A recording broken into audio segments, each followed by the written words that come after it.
అక్టోబర్లో కొత్త రేషన్ కార్డులు, హెల్త్ కార్డులు జారీ ఇస్తామని మంత్రి ఉత్తమ్ కుమార్ రెడ్డి చెప్పారు. గత 10 ఏళ్లలో నామమాత్రంగా రేషన్ కార్డులు ఇచ్చారని ఆరోపించారు. ఖరీఫ్ నుండి సన్న వడ్లకు క్వింటాలకు 500 రూపాయలు అదనంగా ఇవ్వబోతున్నామని తెలిపారు. జలసౌధలో సబ్ కేబినెట్ మంత్రులు భేటీ అయ్యారు. ఇదే అంశంపై మరో సమావేశం కావాల్సి ఉంటుందని ఉత్తమ్ కుమార్ తెలిపారు.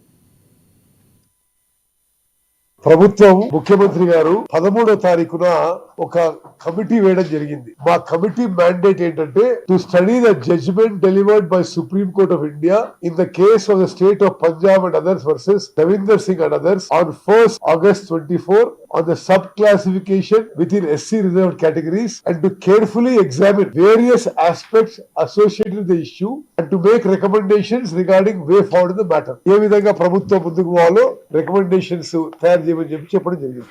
ఆ పాపులేషన్ అంతా ఏ క్యాస్ట్ ఉన్నాయి, ఆ గతంలో ఏం జరిగింది, ఇవన్నీ కూడా చర్చించడం జరిగింది. దీని పూర్వపరాలు ఏ విధంగా ఉన్నాయి, ఎట్లా గతంలో ఇది ఆర్డినెన్స్ అయింది, ఆ తర్వాత యాక్ట్ అయింది, ఆ తర్వాత కింది కోర్టులో కొట్టేయడం జరిగింది, తర్వాత సుప్రీం కోర్టులో ఏం జరిగింది, తర్వాత ఏ రాష్ట్రాల్లో, ఉదాహరణకి ఇప్పుడు పంజాబ్, హర్యానా, తమిళనాడులో ఇంప్లిమెంట్ చేయడం జరుగుతుంది కేటగరైజేషన్. సో ఆ రాష్ట్రాలు కూడా ఒకసారి పరిశీలించి మరి వాళ్ళు ఏ విధంగా చేస్తున్నారు అనే విధంగా కూడా ఒకసారి ఎగ్జామిన్ డీటెయిల్ గా చేయాలని చెప్పి ఈ కమిటీ అక్కడ కూడా సందర్శించడం జరుగుతుంది. అదే విధంగా ఈ ఎస్సీ కేటగరైజేషన్ విషయంలో భారతదేశంలో ఉన్న బెస్ట్ లీగల్